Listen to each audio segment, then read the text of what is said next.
এক কিশোর আবদালের অলৌকিক ঘটনা। আগে আমি আপনাদেরকে আবদালের মানে বোঝাই, তারপর বিস্তারিত আলোচনা করব ইনশাআল্লাহ। আবদাল বলতে বোঝানো হয় এমন কিছু আল্লাহ ভীরু, আধ্যাত্মিকভাবে উচ্চ মর্যাদার মানুষ, অলি বা বুজুর্গ, যাদের মাধ্যমে আল্লাহ তাআলা দুনিয়ার ভারসাম্য রক্ষা করেন। প্রতিথি রক্ষার হাদিস ও সুফি বর্ণনা অনুযায়ী ধারণা করা হয় পৃথিবীতে সর্বদা ৪০ জন আবদাল থাকেন। কোনো একজন আবদাল মৃত্যুবরণ করলে আল্লাহ তার পরিবর্তে আরেকজন নির্বাচিত করেন, তাই তাদের নাম আবদাল, অর্থাৎ বদল বা প্রতিস্থাপক। তারা গোপন সাধক, মানুষ সাধারণত তাদের চেনে না। তারা আল্লাহর বিশেষ রহমতের মাধ্যমে দুনিয়ার বিপদ আপদ থেকে মানুষের রক্ষা করেন।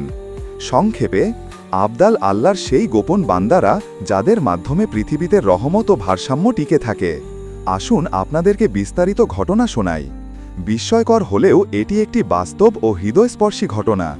এটি এমন এক আবদালের কাহিনী যা মানুষকে আল্লাহর ক্ষমতা ও তার প্রিয় বান্দাদের মর্যাদা সম্পর্কে গভীরভাবে ভাবতে বাধ্য করে।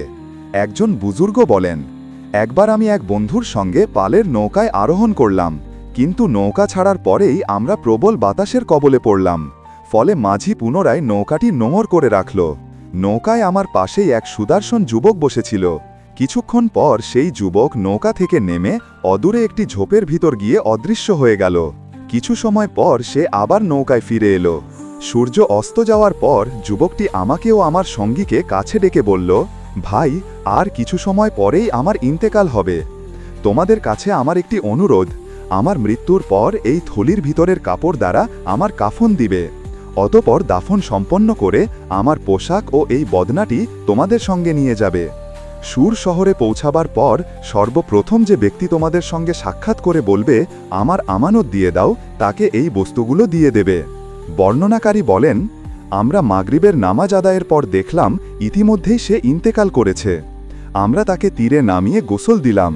তারপর তার থলি খুলে দেখলাম সেখানে দুটি সবুজ কাপড়, একটি সাদা কাপড় এবং একটি ছোট পুটলিতে কাপড় ছিল। তবে আশ্চর্যজনকভাবে কাপড় দেখতে কাপড় মনে হলেও কিন্তু এর গন্ধ ছিল মেশকার মতো। আমরা তাকে সেই কাপড়ে কাফন দিয়ে সমুদ্র তীরেই দাফন করলাম। যথাসময়ে আমরা সাগর পাড়ি দিয়ে সুর শহরের ঘাটে নামলাম।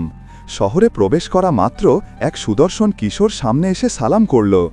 তার মাথায় বাঁধা ছিল রেশমি রুমাল, জামাটি ছিল ঘামে ভেজা। সে বলল, আমার আমানত দাও।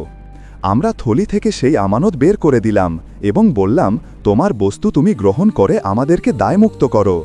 তারপর আমরা বললাম, তুমি কি আমাদের একটা প্রশ্নের জবাব দিবে?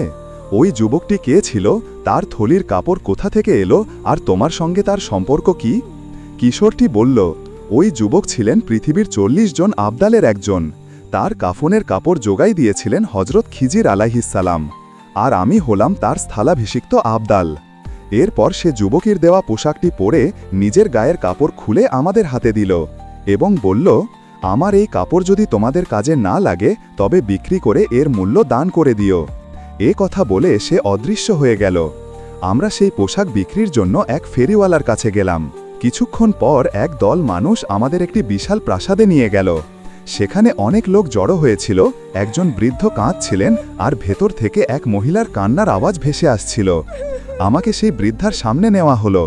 তিনি জিজ্ঞাসা করলেন, তুমি এই পোশাক কোথা থেকে পেয়েছ? আমি পুরো ঘটনাটি বিস্তারিতভাবে বললাম। তিনি সেজদায় পড়ে গেলেন।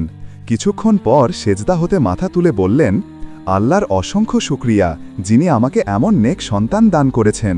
তিনি ভেতর থেকে সেই কান্নারত মহিলাকে ডেকে এনে বললেন, এই ঘটনাটা পুনরায় আবার বর্ণনা করো। আমি আবারও সব বললাম। বৃদ্ধা আল্লাহর শুকরিয়া আদায় করে বললেন, আল্লাহর অশেষ কৃতজ্ঞতা, যিনি তোমার গর্ভে এমন ভাগ্যবান সন্তান দান করেছেন। কয়েক বছর পর আমি আরাফার ময়দানে দাঁড়িয়েছিলাম। হঠাৎ এক যুবক মাথায় রেশমি রুমাল বেঁধে আমার কাছে এসে সালাম করল। সে বলল, আমাকে চিনতে পেরেছেন? আমি বললাম, না। সে বলল, আমি সেই ব্যক্তি সুর শহরে যার কাছে আপনি আমানত পৌঁছে দিয়েছিলেন। তারপর সে বলল, আমার জন্য এখন এক ব্যক্তি অপেক্ষা করছেন, তাই আমি আর দেরি করতে পারবো না। এই কথা বলে সে গায়েব হয়ে গেল। ঠিক তখনই এক শায়েখ আমার পেছন দিক থেকে সামনে এলেন। তিনি ছিলেন আমার পরিচিত। প্রতি বছর হজে তার সঙ্গে আমার সাক্ষাৎ হতো। তিনি জিজ্ঞেস করলেন, ওই যুবকের সঙ্গে তোমার পরিচয় হলো কিভাবে? আমি সরাসরি উত্তর না দিয়ে বললাম, সে পৃথিবীর 40 জন আবদালের একজন। শাইখ বললেন, এখন সে পৃথিবীর শ্রেষ্ঠ 10 জন আবদালের একজন। শিক্ষা: আল্লাহর প্রিয় বান্দারা সর্বদা গোপনে থাকেন। তারা আল্লাহর নির্দেশে কাজ করেন, মানুষের নজর থেকে আড়ালে থেকেও দুনিয়ায় রহমত বর্ষণ করেন।